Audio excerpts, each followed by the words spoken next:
G'day. Have you ever felt like a bit of a fraud when it comes to your gifts? Or maybe like an imposter? Perhaps you're feeling a bit inadequate when you compare yourself to other people. So today's video is about understanding and learning to love your gifts. And I think one of the biggest mistakes that people make when they think about gifts or giftedness is they look at the outcome rather than looking at the entire process end to end. So if you're an artist and you're drawing, you'd maybe just compare your painting to someone else's. Or perhaps you play music and you just compare how your song turns out compared to someone else. And I think we're missing a trick when we do this in life because just comparing the outcome misses all the understandings of how that piece of work has been developed. And when we do that, it can lead to unfair comparisons. And when you do an unfair comparison by thinking two things are the same when they're not, it can lead to all sorts of things like imposter syndrome, feelings of inadequacy, and you can doubt yourself and your gift. Now, the three business techniques that I've used to help me understand my gift are the SIPOC from Lean Six Sigma, a competitor comparison, and a SWOT analysis. We use a SIPOC tool from Lean to help us examine the process and understand objectively what it is that we do and do not do while we're producing our work. We use a competitor comparison to figure out what tricks, tips and techniques other people are using that perhaps we're not, and the things that we do well that other people can't. And the third tool is a SWOT analysis, or strengths, weaknesses, opportunities and threats. And these help us look at areas that we might want to improve. Now, altogether, those tools can help us learn to love our gifts. And when we learn to love our gifts, we can beat those bastards: low self-esteem, imposter syndrome, self-criticism, and also fear. So first of all, let's look at the SIPOC tool from Lean Six Sigma, which helps you map out a process. Now, the acronym SIPOC stands for suppliers, inputs, process, outputs, and customers. So the way to use this particular tool is, first of all, look at your process. Now, I know that sits in the middle under P, but the first thing to do is bullet point what your process is. So I've got an example here of someone who makes jam. So the process for making jam would be to receive the goods, prepare the ingredients, cook the jam, put the jam into jars, box those jars, and then ship the boxes. So basically we're just describing the steps of the process. But once we've done that, it allows us to understand the who and what that goes into the process and the what that comes out from it and the customers. So the inputs to the process would be things like strawberries and sugar to make the jam, jars to put the jam in, and the boxes to do the shipping. The suppliers then are the strawberry farmer, the sugar supplier, the jar manufacturer, and your box manufacturer. So you know all the stakeholders that are involved in inputting into that process as well. And then on the other side, you have the output, which of course is jars of strawberry jam, and the customers. So you might be selling them to shopkeepers, cafe owners, or market customers. Now, when you apply that to your gift, you might want to modify that a little bit. When you're mapping out your process, think about some past examples of when you've created work and go through and note down the steps at a high level in bullet points and make sure that they're in order. And concentrate on the what and how details. So say, for example, if you're cooking, you might prepare things first. You may or may not work from a recipe. If you're doing art, you might use reference photos, you might not. You might choose to work in certain mediums. And when you're playing music, perhaps you read from sheet music or you just play by ear. So think about the details.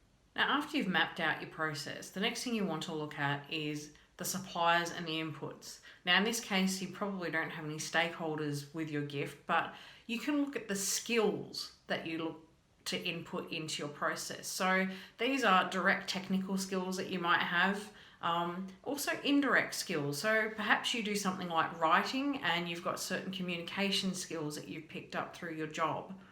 Take into account any study or qualifications that you've got, and also think about the time and effort that you put into your gift, including the amount of practice that you do. After you've looked at the skills that you supply to the process, it's next time to look at the actual physical inputs that go into it. So your materials and any specific techniques that you might use, and any technologies or anything that you use to get your gift done. And on the output side, describe to yourself what comes out the other end. So what is it that you actually make or do? What do you produce? So describe it in your own terms about what you think it is that you produce, and then have a go at describing it from a reviewer's perspective or an outside perspective of how someone else might describe your product, your art, or whatever it is that you're doing with your gift. Also make note of the emotional outcome that it has for you. And you might also want to look at the total time then invested in your gift. So we talked before about the time and the effort and the practice. Think about how long it takes you to make a particular piece, or how long your songs take to write, or how long it actually takes you to create a story or something like that. And then look at your customers. So who are you doing this for, and why are you doing it? Is it something that you do for you alone? Do you have an audience? And do you have any goals and aspirations of further people that you want to reach with your gift? So do you have any aspirations to commercialize and actually turn this into some sort of business? So here's an example of a Cypop that I've done for my gift. So I chose to do it for my drawing and my visual art. My first step is to write out the process. So you can see the process there. I get struck by an idea. Sometimes I do a quick practice sketch, but not always. I'll sometimes look up a reference image, but I'll only look at that image maybe once or twice. I'll start with an outline, and if I'm painting, I fill it in holistically, like in layers of paint. So if you've ever watched Bob Ross, he likes to start from the background and move forward. I tend to block in colours and then narrow it down to highlights and shadows. So I do it a little bit differently.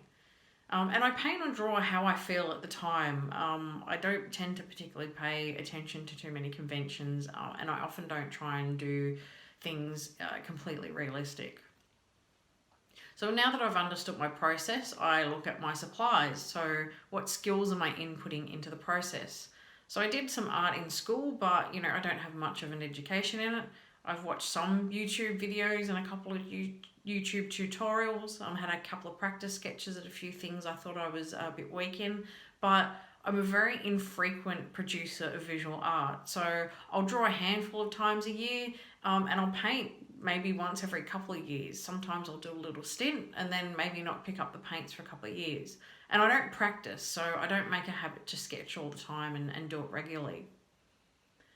The inputs that go into my process, well, I'm freehand, I don't do anything digital. And I use very basic materials, so whatever I can get my hands on. So, school kids' acrylic paints, cheap colour pencils. They are artist ones, but they're not the expensive ones. And felt tip pens or a biro. And I'll just use whatever paper and brushes that I have at hand. So I'm not particularly choosy about my art materials. The outputs, the way I would describe it is my paintings are pretty impressionist, and a lot of my drawings have a sort of cartoonish sort of quality to them. I tend to stick to sketches, and I do both black and white and colour pencil. And if I do occasionally paint, I'll tend to use acrylic because I don't use oils or pastels or anything like that. My subject matter is normally animals, creatures. When I say creatures, things like dragons, and objects. I don't particularly do people because I don't feel I'm very good at it. And the time it takes me to create a piece can be anywhere from half an hour for a quick sketch, or up to about 10 hours for a very big piece. So say if I'm doing a sheet for a photo background, queen size sheet, that might take me about 10 hours in total. And who are my customers? Well, it's mostly for me. I find it fun and I find it rather cathartic. And every now and then I will do a favour for family, so if it's a photo backdrop or something, but generally my stuff is for myself. And I'll even just show it to select close people. I don't normally show my art about. I don't sell it to anyone. And sometimes I'll post photos of it online, but I don't have a lot of following, and it's really just to keep a sort of digital record of my stuff. But one area I've kind of struggled with is doing unfair comparisons to other people and other people's work. So I tend to look at other people's stuff on Instagram and say, shit, my stuff looks very childish in comparison.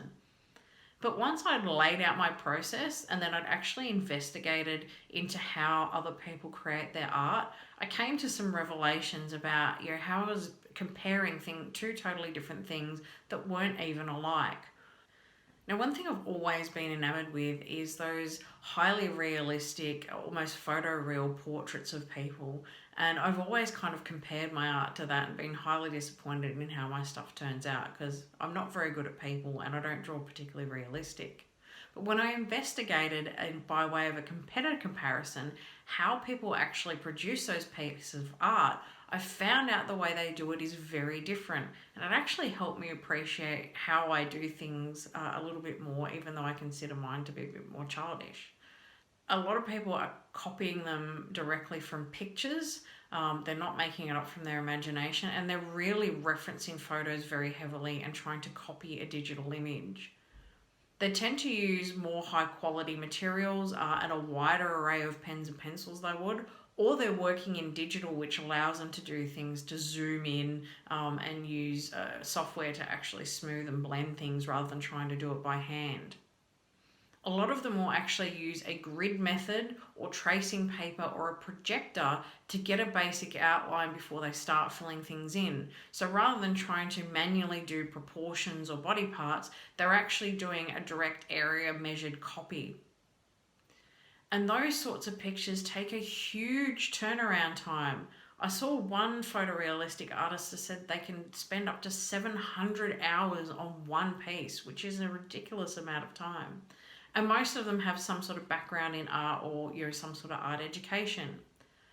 Now, this picture that you've got here is from an artist called Monica Lee, and she does really great stuff.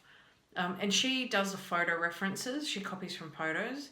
As you can see on the very right hand side of the picture, there's actually little lines. She uses the grid method to transfer the proportions across from the photo to the paper. And you can see there she's got several high quality pencils to help her do tone and highlighting. Now, one piece can take her about 3 to 4 weeks to do. She had a background in digital art before she switched over to illustration, and she's drawing for an audience, so she has a customer to worry about, and she's got quality concerns that she needs to adhere to. Now, if you compare that to one of my pencil sketches, and this is one that I did about 10 years ago, I don't really reference, and in this case, this picture's a dragon, so there was no reference material at all. I wasn't looking at any photos, and I just draw from my imagination. I use cheap materials, and I use far fewer materials. I don't have any technological help, and I tend to do everything by freehand. But I have a much quicker turnaround time, even though I don't really have any education or experience. So this particular picture, I didn't have a reference, as I said, off the top of my head. I just used one HB pencil. I didn't use an array. I only had one pencil on me at the time, and I was doing it on a piece of A4 printer paper. So the materials weren't particularly good. As I said, I didn't use a grid or anything for proportions. I just did it completely freehand. I did this particular picture in one night after work, so it probably would have been about 5 hours worth, if that. And it was my therapy session, so there was no pressure. No one was going to look at this except for myself. And I just did it to make myself happy. And as you can see, my dragon looks very happy. But if you compared that to the previous picture that was done by Monica Lee, obviously you can see the shading and the tones aren't as varied because I've only used one pencil, and maybe the proportions are a bit off. But I didn't spend 3 to 4 weeks on it. I did it all in one night. So by understanding that, about how my process is different to someone who does a hyperreal portrait of someone, it helps me appreciate more the strengths and weaknesses that I have. And you can turn that into a SWOT analysis. So SWOT stands for strengths, weaknesses, opportunities, and threats. And you can see I've drawn up a few examples here. Your strengths and weaknesses are the internal factors, and your opportunities and threats are the external factors. So for an example of a strength, I've got a quick turnaround time, and my pictures are imaginative. In the weakness category, I tend to lose techniques because I don't practice, and I have a few limits because I don't use a wider variety of pencils or tools as I could do. In external factors or opportunities, well, now I know that I can use copying techniques that I've seen other people do to get better proportions, and if I use more reference photos, I might get a better quality outcome, and I could also invest more time in my pieces or in practice. And the threats or risks, I've got competing priorities. So I've got other interests and I've got a day job and I've also got costs to consider. So that gives me a snapshot of things that I could work on, and it helps me appreciate what my strengths are. Overall, the whole process of using the SIPOC to understand my process, comparing myself to others, and also understanding my strengths and weaknesses has really helped me love my gift more. I've learned to love my positives, and I can appreciate my individual process for what it is. And I've stopped comparing myself unfairly to people who use highly different techniques that take more time or who have education backgrounds in art. It's also helped me remind myself that I have other areas in my life with which I share my time. And if I focused on one thing, if I continually practice drawing, I'd lose other aspects of myself. And now that I can see that, how little I actually draw or paint, when I sat down and counted the amount of instances when I've actually produced work, rather than seeing a lack of practice, I can now appreciate my infrequent artwork as a skill to call on at will. So if I can put down the pens and pencils for 6 months at a time and then pick them up randomly and produce more art, I've now learned to appreciate that's something that I can call on when I need and not have to worry about continually maintaining a skill set. I've also picked up some pointers on how I can improve if I choose to. So that's my art and how I've used a combination of SIPOC, competitor analysis, and SWOT to help me truly understand my gift and my process end to end, rather than just comparing the final product unfairly with others. So what do you think? Would you be able to use these techniques to decipher your own gift? Let me know in the comments. Because remember, I'm no expert. I'm just one person with OE, sharing my ideas in order to spread some happiness. See you later.